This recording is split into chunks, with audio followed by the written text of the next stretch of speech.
안녕하세요. 사랑스럽고 현명한 여자 뽀블리입니다. 오늘 할 주제는 단백질이거든요.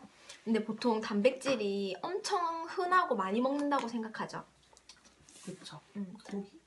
고기를 많이 먹으니까. 근데 그게 실제 우리나라 국민이 1인당 육류 섭취량이 1년에 몇 킬로 정도 먹을 것 같아요. 우리나라 사람들이.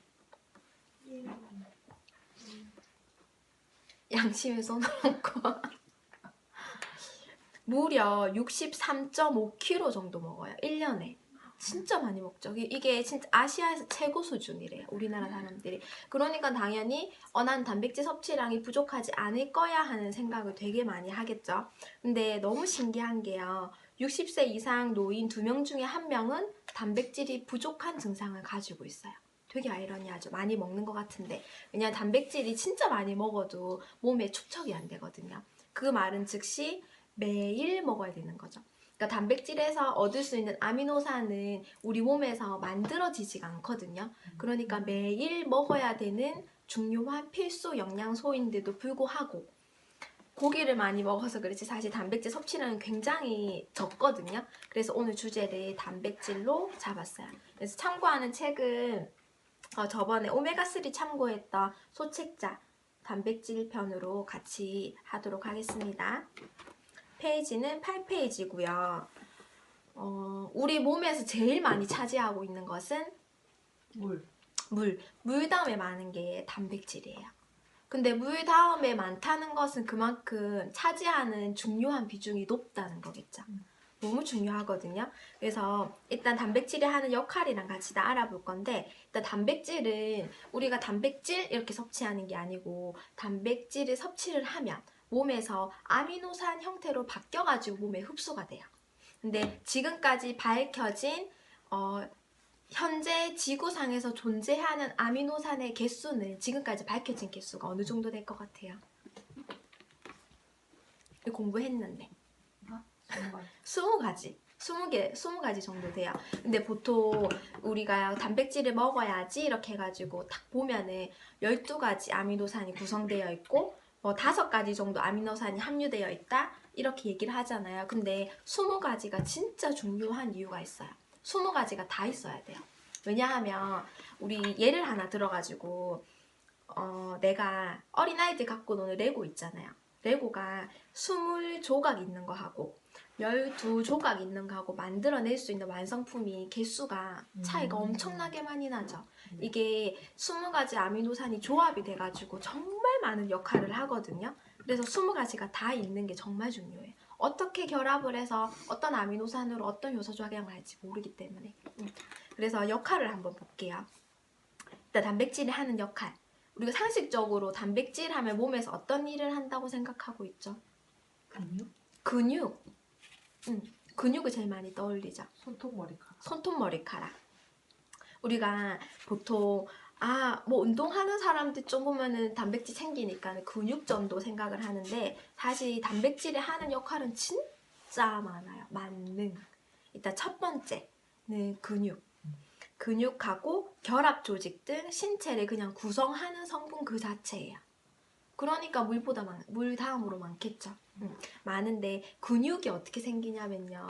우리가 근육 운동할 때 근력 운동 하잖아요. 그러면은 이제 뭔가 무게를 들던지 아니면 그냥 힘을 싣터치해서 폈다가 수축했다가 이완했다가 수축했다가 하죠. 이렇게 하면 근육에 손상이 가는 거예요.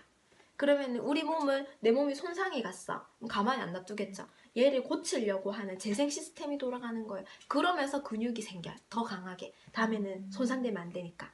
그렇게 근육이 생기거든요. 그렇게 되는데 실제 단백질에 질소가 많이 들어가 있어요. 근데 그 질소가 근육이 빵빵하게 크는데 도움을 많이 주는 거죠. 그래서 단백질이 근육 형성에 도움이 많이 되는 거예요. 그리고 결합 조직은 그냥 단어로는 낯설긴 한데 결합 조직, 뭔가 연결하는 것들을 보면은 대표적인 게 콜라겐하고 엘라스틴. 얘네들도 단백질로 구성이 되어 있어요. 그래서 얘네들이 없으면 연결이 안 되겠죠. 그래서 단백질이 중요한 역할을 하고, 그리고 두 번째, 손톱 발톱 얘기한 것처럼 우리 몸에서 성장하고 있는 애들, 그리고 유지를 해야 되는 애들한테 단백질이 엄청 중요해요. 대표적인 게 성장하는 게 머리카락, 손톱 발톱 이런 것들. 근데 이게 두 가지가 있는데 바깥쪽에서 보면 우리 막 목욕탕 가면 막 열심히 떼미는 거, 그건 바깥쪽에서 재생되는 것들. 그리고 몸속에도 내장도 끊임없이 계속 성장하고 있거든요. 그러니까 밖에도 필요하고 안에도 필요하고 성장하는데 그렇게. 그리고 세 번째 기능은 단백질은 효소, 호르몬, 항체의 구성에도 필요하다. 조금 익숙한 표현들은 아닌데 효소부터 먼저 같이 볼게요. 효소는 뭐냐면 뭐 소화, 흡수, 배설 이렇게 막 반응들이 일어난 그 결과들에 영향을 미치는 게 효소인데, 얘네들이 소화나 흡수나 배출을 원활하게 쫙 완벽하게 잘 되면 너무 좋겠죠. 근데 그렇게 할 때 힘내 하는 촉매제 역할이 단백질이 하고 있어요. 그러니까 단백질이 풍부하면은 뭐 소화, 흡수, 배설에 원활하게 공장이 돌아가겠죠. 그리고 호르몬에는 어떻게 하냐면 우리 몸에서 이렇게 자연스럽게 나오는 것들이잖아요. 내 몸속을 돌면서 다른 기관이나 조직이 활동하는 것을 도와주거나 아니면 안 좋은 일 하는 건 억제시켜주거나 하는 그런 화학물질이 호르몬인데, 호르몬이 정상적으로 잘 만들어지는데도 단백질이 관여를 하는 거죠. 그리고 세 번째, 항체였죠. 항체가 혈액 속에 있는 항체들이, 그러니까 우리가 밖에서 뭐 바이러스나 박테리아나 이물질이 몸에 탁 들어오면은 얘네들하고 싸우는 힘이 센 아이가 항체거든요. 그래서 항체가 만들어지는데도 단백질이 엄청 중요해요. 이렇게. 그리고 네 번째 기능, 필수 영양분이나 생리 활성 물질이 운반이나 저장되는데도 반드시 필요해요.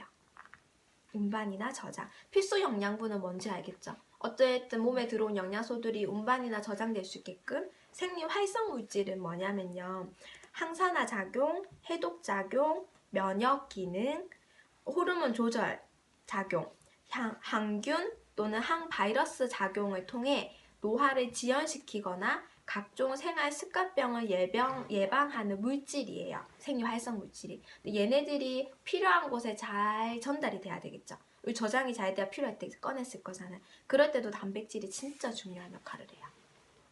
그리고 이것도 좀 생소한 기능이에요. 13페이지고 5번째 기능이 수분하고도 엄청 관련이 있어요. 수분. 우리 몸에 수분이 엄청 균형감 있게 잘 이게 있어야 되거든요. 어디가 균형이 중요하냐면 혈관 안에, 그 다음에 세포 안에, 그 다음에 세포 사이에 수분에 있는 그 비율이 잘 맞아야 돼요. 근데 그 비율이 깨지잖아요.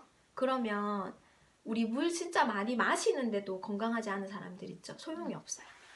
이 비율이 맞지 않으면. 근데 그 밸런스를 맞추려면 단백질이 필요한 거죠.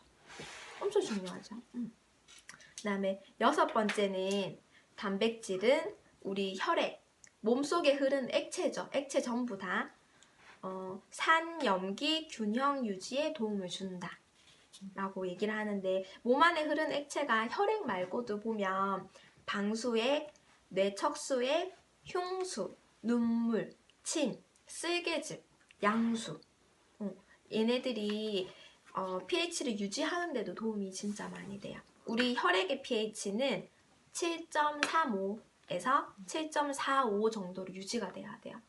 이렇게 유지가 안 되면 사망, 죽음에 가까이 가는 거죠.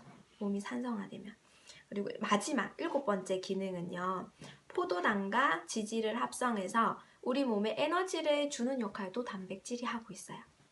지질이 우리 몸 호르몬 합성에 쓰이거나 뇌 발달 유지에 도움이 많이 되거든요. 필요하잖아요. 근데 얘네들이 합성이 되려면 단백질이 또 필요한 거예요. 그리고 단백질이 태아의 두뇌 발달에도 진짜 영향을 많이 미치고, 그래서 실제 이제 임신을 한 산모들은 섭취해야 되는 단백질량이 굉장히 더 많거든요. 근데 이때 포인트가 비타민 B군하고 같이 먹어야 돼요. 같이 있어야 이게 최적의 상태가 유지가 되는 거예요. 이렇게.